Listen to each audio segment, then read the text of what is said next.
Good morning, students. How are you? Welcome. Myself Rahul Bhadaria. I welcome all of you in my channel, Rahul Bhadaria classes, class 11th physics. ठीक है. तो guys कल हमने क्या किया था? कल हमने आपके लिए प्रोजेक्टाइल मोशन से रिलेटेड कुछ न्यूमेरिकल्स किए थे. आप कुछ और एग्जांपल्स वगैरह ट्राई करिए, जो ना समझ में आ रहा है वो मुझे पास ऑन करिए, तो मैं उनको आपको सॉल्व करा दूंगा. एक इसमें छोटा सा टॉपिक और रह गया है जो हमें कवर करना है, यूनिफॉर्म सर्कुलर मोशन. इसी का एक और पार्ट है, यूनिफॉर्म सर्कुलर मोशन. तब जाके ये हमारा जो चैप्टर नंबर 5-4 है ये कंप्लीट हो जाएगा.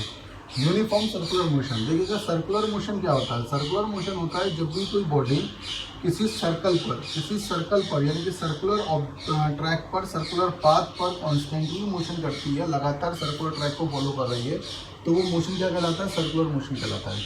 ठीक है ना. वो क्या कहलाता है? मोशन क्या होगा? सर्कुलर मोशन होगा. ठीक है. इसकी लगातार लेकिन जब बात करते हैं हम यूनिफॉर्म की, तो यूनिफॉर्म का मतलब होता है इसमें जो स्पीड होती है वो कांस्टेंट स्पीड हो जाती है.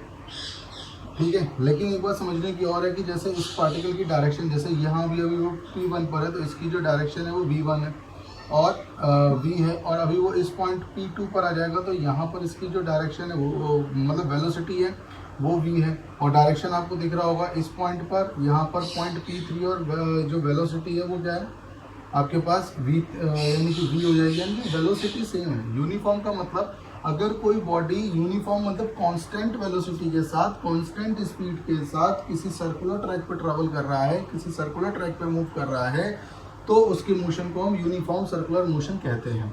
यहाँ पर स्पीड सेम होगी, लेकिन जो आपकी डायरेक्शन है वो लगातार बदलेगी. Direction will change. आपकी जब डायरेक्शन बदल रही है तो बॉडी एक्सेलरेटेड मानी जाएगी, क्योंकि इसकी डायरेक्शन बदल रही है. लेकिन जो बिकॉज वो एक्सेलरेटेड है और यूनिफॉर्म है, डायरेक्शन की वजह से एक्सेलरेटेड है, लेकिन वो जीरो एक्सेलरेशन होगा. ये भी आप समझ लीजिएगा. एक्सेलरेशन कैसा होगा? जीरो एक्सेलरेशन होगा. बॉडी यूनिफॉर्म है, लेकिन सिर्फ डायरेक्शन की वजह से वो आपकी एक्सेलरेटेड बॉडी मानी जा रही है, और बिकॉज वो यूनिफॉर्म मोशन में, इसको बोलेंगे यूनिफॉर्म मोशन. ठीक है ना. थोड़ी सी तबीयत बेटा नासाज है, तो बहुत ज़्यादा मतलब बड़ी वीडियो नहीं बनेगा, 1-2 टॉपिक ही करवा पाऊंगा. बस मैं चाहता हूँ आपका बेसिकली नुकसान ना हो, that is why something I want to send you. ठीक है. हाँ, तो ये आपकी अगर कोई बॉडी किसी सर्कुलर ट्रैक में कांस्टेंट स्पीड से ट्रेवल करती है, कांस्टेंट वेलोसिटी से ट्रेवल करती है, तो उसको बोलते हैं uniform circular motion. Because circular path में, सर्कुलर ऑर्बिट में ट्रेवल करती हुई बॉडी की डायरेक्शन लगातार बदलती है, डायरेक्शन कॉन्स्टेंटली चेंज होती है, तो वो एक्सेलरेटेड बॉडी मानी जाएगी, लेकिन न्यूमेरिकली एक्सेलरेटेड वैल्यू जो होगी वो जीरो है, अगर वो ट्रूली यूनिफॉर्म मोशन में है तो. ठीक है ना. सो इसको हम बोलते हैं circular uniform circular motion, uniform circular motion. अच्छा, ये चीज़ और जीरो मानी जाएगी जब वो हर एक पॉइंट पर हो. अदरवाइज कुछ बहुत सारे मोशन ऐसे हैं जो यूनिफॉर्म तो माने जाते हैं, लेकिन वो ट्रूली यूनिफॉर्म नहीं होते हैं. वहाँ पर एक्सेलरेशन मिल जाता है आपको. जैसे कि मान के चलिए, अगर ये बॉडी हर जगह ट्रैवल कर रही है और हर पॉइंट पर इसकी जो वेलोसिटी है बेटा वो सेम है, हर पॉइंट पर सेम है, लेकिन वहीं पर अगर हम इसको सन ले लें और इसको अर्थ ले लें, जो अर्थ सन के लिए रिवॉल्व कर रही है, तो अर्थ सन के लिए अलग अलग पॉइंट्स पर इसकी जो वेलोसिटी होती है वो डिफरेंट होती है, लेकिन फिर भी इसको यूनिफॉर्म सर्कुलर मोशन मान लिया जाता है. क्यों? क्योंकि हम ये लेके चलते हैं उसने डिस्टेंस जो कवर करी है उसके लिए हमेशा वो उतना ही टाइम लेती है, 365 days and 4 hours. ठीक है ना. तो इसलिए हम उसको यूनिफॉर्म मान सकते हैं, but it is not a truly in uniform motion, uniform circular motion. ये ट्रूली यूनिफॉर्म सर्कुलर मोशन नहीं है. ठीक है ना. लेकिन अगर आपका कोई भी बॉडी जो सर्कुलर ऑर्बिट में ट्रेवल कर रहा है, और अगर वो हर बार हर पोजीशन पर उसकी जो वेलोसिटी है वो यूनिफॉर्म है, कांस्टेंट है, सेम है, ठीक है, तो उस केस में उसको ट्रूली यूनिफॉर्म सर्कुलर मोशन कहा जाता है. एक और बात यहाँ पे बताऊँ, जैसे कि ये इसकी रेडियस होगी, चाहे आप कहीं पर भी निकालिए, जहाँ पर भी आप इसकी डायरेक्शन में निकाल रहे हो, डायरेक्शन पोजीशन जिस पॉइंट पर ले रहे हो वहाँ से वो परपेंडिकुलर होगा रेडियस के साथ. यानी कि ये जो डायरेक्शन होगी, यानी कि ये जो एंगल बनेगा, हमेशा हर पॉइंट पर वो क्या बनेगा? रेडियस के साथ डायरेक्शन का परपेंडिकुलर 90 डिग्री का. कहीं कोई जरूरत पड़े तो आप इसको 90 डिग्री ही यूज़ करेंगे. तो this is called uniform circular motion. तो ये आपका यूनिफॉर्म सर्कुलर मोशन है. ये एक्सेलरेटेड मोशन होता है अगर वो हर पॉइंट पर इक्वल वेलोसिटी आ रही है हर पॉइंट पर, तो वो ट्रूली यूनिफॉर्म सर्कुलर मोशन होगा, और ऐसे केस में एक्सेलरेशन प्रोड्यूस नहीं होता है, लेकिन बिकॉज उसकी डायरेक्शन चेंज हो रही है तो न्यूमेरिकली वो जीरो है, बट वो बॉडी एक्सेलरेटेड मानी जाएगी, है ना. न्यूमेरिकली का मतलब कुछ ना कुछ तो डिफरेंस आ ही जाएगा डायरेक्शन चेंज होने की वजह से, but it is not so high कि हमको कैलकुलेट किया जाए और वो उसकी मोशन या वेलोसिटी में इफेक्टेड है. चलिए अब इसी से रिलेटेड कुछ छोटे छोटे कॉन्सेप्ट आते हैं यूनिफॉर्म सर्कुलर मोशन से रिलेटेड। जैसे एक आता है एंगुलर डिस्प्लेसमेंट और एक उसके बाद हम पढ़ेंगे एंगुलर वेलोसिटी।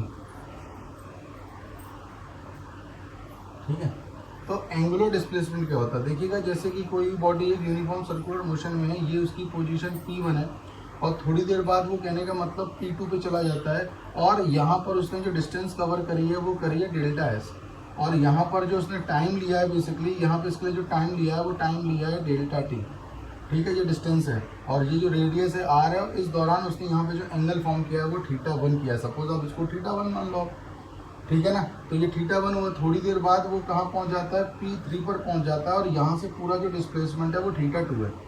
ठीक है, पूरा जो एंगल ये कहने का मतलब किसी अलॉटेड टाइम में कोई बॉडी जितना एंगल फॉर्म कर रही है तो वो एंगल जो कहलाता है वो एंगुलर डिस्प्लेसमेंट कहलाता है।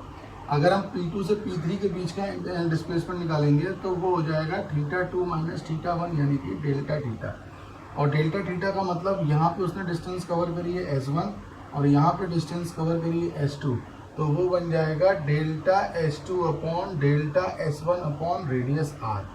तो ये बन जाएगा, यानी कि आपने पढ़ा भी था थीटा इक्वल्स टू ये क्या है आर्क अपॉन रेडियस। तो यहाँ पे पर्टिकुलर इसके लिए कितना बन रहा है, देखो ये पूरा कितना था S2, ये कितना था S1, तो ये वाला पोर्शन कितना आ जाएगा S2 माइनस S1।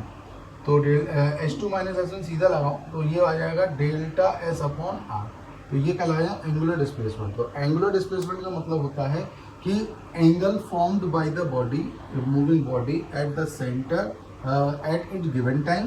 किसी भी दिए हुए टाइम में बॉडी ने जितना भी एंगल फॉर्म किया सर्कुलर मोशन में चलते हुए उसके सेंटर पर, उसको बोलेंगे एंगुलर डिस्प्लेसमेंट। अगर मैं इसकी यूनिट निकालूं तो उसकी यूनिट आ जाएगी, बेसिकली इसकी यूनिट जो होती है वो रेडियन होगी। क्या होगी इसकी यूनिट, एंगुलर डिस्प्लेसमेंट की रेडियन होगी। ये हम निकाल चुके हैं, आपको मैंने बताया था किसमें, जहाँ पे आपने इसकी मैं वो पढ़े थे यूनिट फंडामेंटल यूनिट्स में, जो सप्लीमेंट्री यूनिट्स थे उसमें आपने पढ़ा था। ये होता है एंगुलर डिस्प्लेसमेंट। उसके बाद इसी के बाद वेरी नेक्स्ट मैं लेना चाहूँगा एंगुलर वेलोसिटी। देखिएगा, इसीलिए मैंने आपको फिगर ही ऐसा बनाया कि दोनों चीज़ें क्लियर हो जाए। जितना भी सेंटर पर एंगुलर डिस्प्लेसमेंट फॉर्म हो रहा है, the rate of forming angular displacement, जिस हिसाब से एंगुलर डिस्प्लेसमेंट चेंज हो रहा है, बदल रहा है पर यूनिट टाइम, है ना, तो उसे बोलते हैं एंगुलर वेलोसिटी।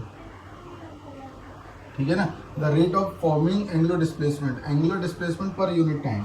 तो आप ये निकाल सकते हो angular displacement per unit time, angular displacement per unit time is known as angular velocity. तो इसको क्या बोलेंगे, एंगुलर वेलोसिटी बोलेंगे और इसको ओमेगा से डिनोट किया जाएगा। किससे डिनोट किया जाएगा, ओमेगा से। तो यहीं पर अगर मैं ले लूँ, बॉडी P1 से P2 तक आती है, S1 डिस्टेंस कवर करती है, फिर P2 से P3 तक जाती है, यहाँ से पूरी S3 करती है। तो डिस्प्लेसमेंट कितना किया उसने, अब देखो यहाँ पर जो डिस्प्लेसमेंट होगा वो डेल्टा थीटा होगा। तो यहाँ पर ओमेगा बनेगा डेल्टा थीटा। बेसिकली यहाँ से यहाँ तक का θ1 था, यहाँ से यहाँ तक का θ2 था, और उसके लिए उसने टाइम क्या लिया, T2 minus T1। Delta theta को आप फिलहाल क्या लिख सकते हो, θ2 minus θ1, change in displacement upon time. तो ये बच जाएगा delta theta upon delta T. आप यहाँ पर लिमिट्स आप अप्लाई कर सकते हो, limit delta T tends to 0, और ये बन जाएगा delta theta upon delta T. जब भी डेल्टाज में लिमिट का काम आ जाता है ना टी के लिए, तो ये आपके कन्वर्ट हो जाते हैं डिफरेंशिएट में, d theta upon d t, d theta upon d t. तो ये आ जाएगा differentiate of theta with respect to time is called angular velocity. इसकी जो यूनिट होगी वो क्या हो जाएगी, रेडियन पर सेकेंड, रेडियन पर सेकेंड।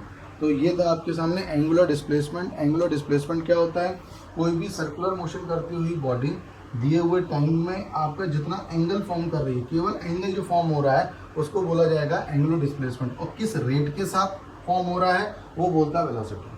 केवल एंगल फॉर्म को दिखाया जाएगा तो वो डिस्प्लेसमेंट है सेंटर पर। और अगर टाइम को वहाँ पर दिया गया, लेकिन हम टाइम को कैलकुलेट अभी नहीं कर रहे हैं, ठीक है, जब हम टाइम को पर यूनिट टाइम में जो एंगुलर फॉर्म हो रहे हैं, पर यूनिट टाइम में जो एंगल फॉर्म हो रहे हैं, तो वो क्या कहलाएगा, angular displacement, sorry angular velocity.